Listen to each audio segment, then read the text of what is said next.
Hello guys, আসসালামু আলাইকুম। কেমন আছেন সবাই? আশা করি সবাই আল্লাহর রহমতে ভালোই আছেন। আজকে আমি কি রান্না করলাম সেটা আপনাদের সাথে শেয়ার করতে যাচ্ছি।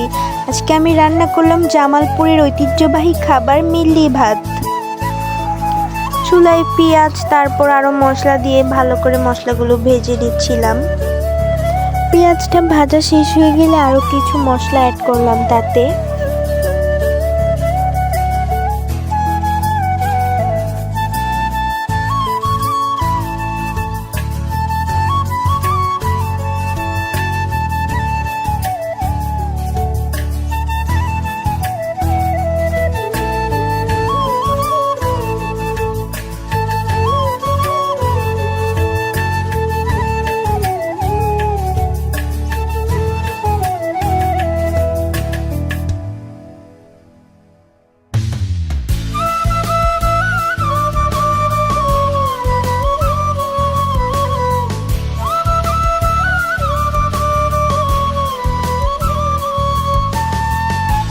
মশলাগুলো কষানো হয়ে গেলে তারপর এখানে ধুয়ে রাখা মাংসগুলো দিয়ে দিলাম তাতে।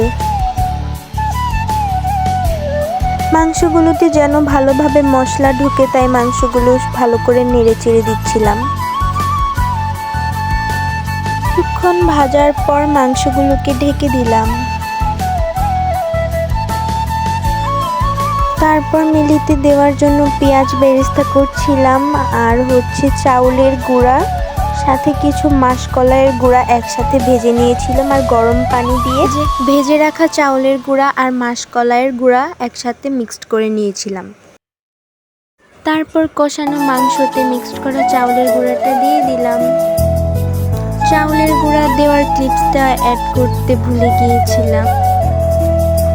তার কিছুক্ষণ পরে আপনারা দেখতে পাচ্ছেন আমাদের রান্না হয়ে গেছে। এই ছিল আজকের রান্না, জামালপুরের ঐতিহ্যবাহী খাবার মিল্লি ভাত। আপনারা কে কে খেয়েছেন কমেন্ট করে জানাবেন। মিল্লিটা এত বেশি মজা হয়েছিল, নিজের রান্নার ফ্যান হয়ে গিয়েছিলাম। সবাই আমার জন্য দোয়া করবেন। আল্লাহ হাফেজ।